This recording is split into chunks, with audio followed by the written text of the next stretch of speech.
मैं ये कहना चाहूँगा, सबसे पहले तो धन्यवाद देता हूँ शुभ 24 चैनल को।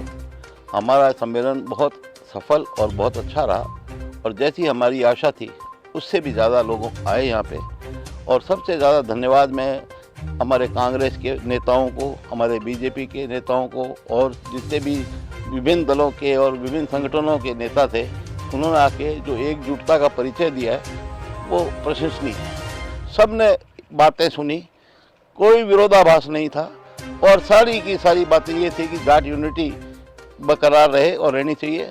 आने वाले समय में इलेक्शन होगा तो सब अपनी अपनी जगह के लिए स्वतंत्र है, इसके लिए कोई वहाँ नहीं है, मगर फिर भी मैं इन नेताओं के अलावा मेरे जाट समाज को अपने हृदय की गहराइयों से धन्यवाद देता हूँ कि वो लोग आए और करें। और मैं धन्यवाद नहीं दे सका, उनका माफ़ी चाहता हूँ क्योंकि मेरे कोई काम से मेरे को निकलना पड़ा, मगर फिर भी मैं तो जोड़ने वाला आदमी हूँ, मैं नेता भी नहीं हूँ, इसलिए मैं क्या भाषण देता। मैं तो समाज को जोड़ के रख के और ये संदेश देना चाहता हूँ कि समाज समाज है और राजनीति राजनीति है। धन्यवाद। हमारे स्वजातीय बंधु जो अपना अमूल्य समय और ऊर्जा लेकर कल इतनी बड़ी संख्या में यहाँ आए और रास्ते में जो हमारे भाइयों ने चाय पानी नाश्ते की जो व्यवस्था करी, वो समाज की एकता और सेवा भाव का परिचायक है। अनुशासन राजपूत समाज की सभा से 21 ही था। संख्या बल और सभी पार्टी के नेताओं की उपस्थिति एवं सभी संतों की उपस्थिति, मसलन आर्य समाज की तरफ से सुमेंद्रन जी, सिद्ध समाज की तरफ से सूरजनाथ जी, बिश्नोई समाज की तरफ से देवेंद्र सिंह जी, सिखों की तरफ से सुखपाल सिंह जी, मोला भाइयों की तरफ से जस्टिस असगर अली, धन्ना भाइयों की तरफ से बजरंग दास जी और दादू पंथियों की तरफ से गोपाल दास जी। इस बात का परिचायक है कि ये वाकई में उतना ही बड़ा कुंभ था जितना बड़ा 100 साल पहले भरतपुर महाराजा के सानिध्य में पुष्कर में हुआ था। निश्चित तौर पे देश के प्रधानमंत्री और राज्य के मुख्यमंत्री को हमारा जो 21 सूत्री मांग पत्र है, जिसको राजाराम जी भाई साहब ने एक्सप्लेन किया और जसाराम जी एडीएम साहब ने बनाया, उसके ऊपर गौर फरमाना पड़ेगा। कोई आश्चर्य की बात नहीं कि कांग्रेस और बीजेपी में होड़ लग जाए कि भाई हम जाट को मुख्यमंत्री बनाएंगे। और इस अंतराल में ये तो तय हो ही गया कि अब कांग्रेस अध्यक्ष डॉक्टर आसरा जी को कोई नहीं छेड़ेगा, बीजेपी अध्यक्ष सतीश पूनिया जी को निश्चित तौर पर एक्सटेंशन मिल जाएगा और हमारे जाटों की बहू महारानी वसुंधरा राजे की पूछ पर्याप्त मात्रा में होगी। और 5 चीजें इस सम्मेलन ने तय कर दी। सबसे पहली कि जाट कौम एक बहुत ही अनुशासन प्रिय कौम है। दूसरा कि हमारे समाज के जो लीडरान हैं, अगर कौम का कोई आह्वान होता है तो वो 5 मिनट में आ जाते हैं। अब कोई भी हमारे कौम के हितों को छेड़ने से पहले 2 बार सोचेगी।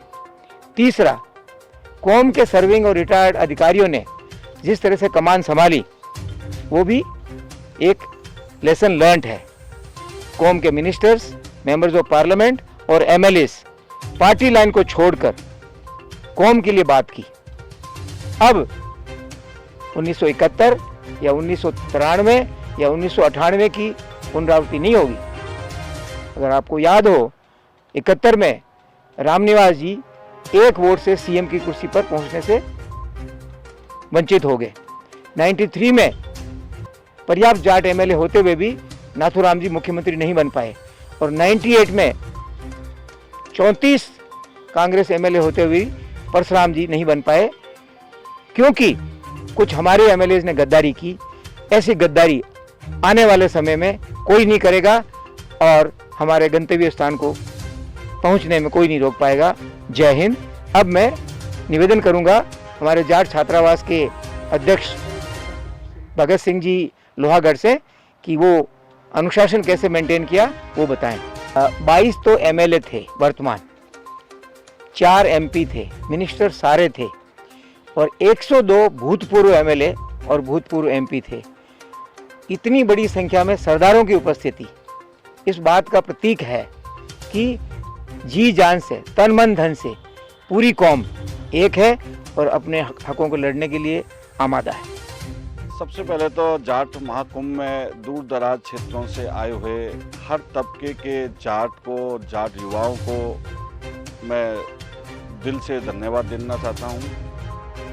उनकी उपस्थिति ने इस जाट महाकुंभ को सक्सेस किया और ये सक्सेस हमारी जाति का मील का पत्थर साबित होगा।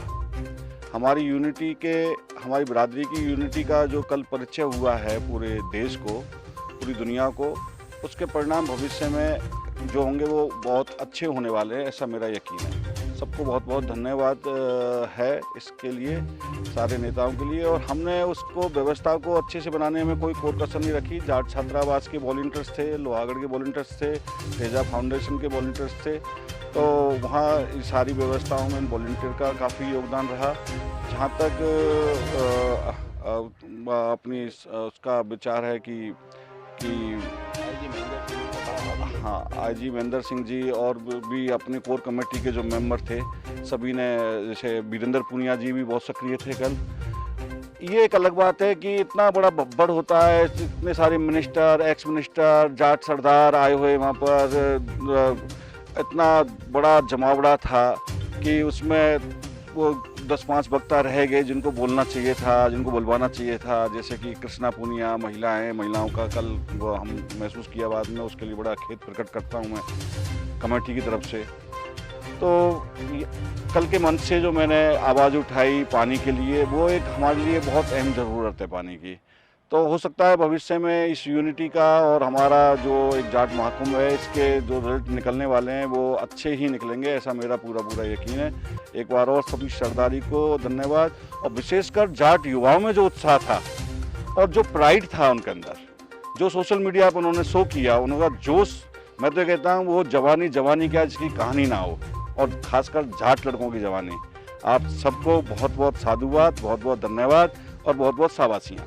Thank you. उनके लिए क्या कहूँ, वो समाज के आदमी है, समाज के लिए बेचारों ने खून पसीना एक करके बाढ़ मेरे से कहा पाकिस्तान बॉर्डर से बसे भर के सारे भाई बंधु यहाँ आए, उनका दिल की गहराइयों से धन्यवाद।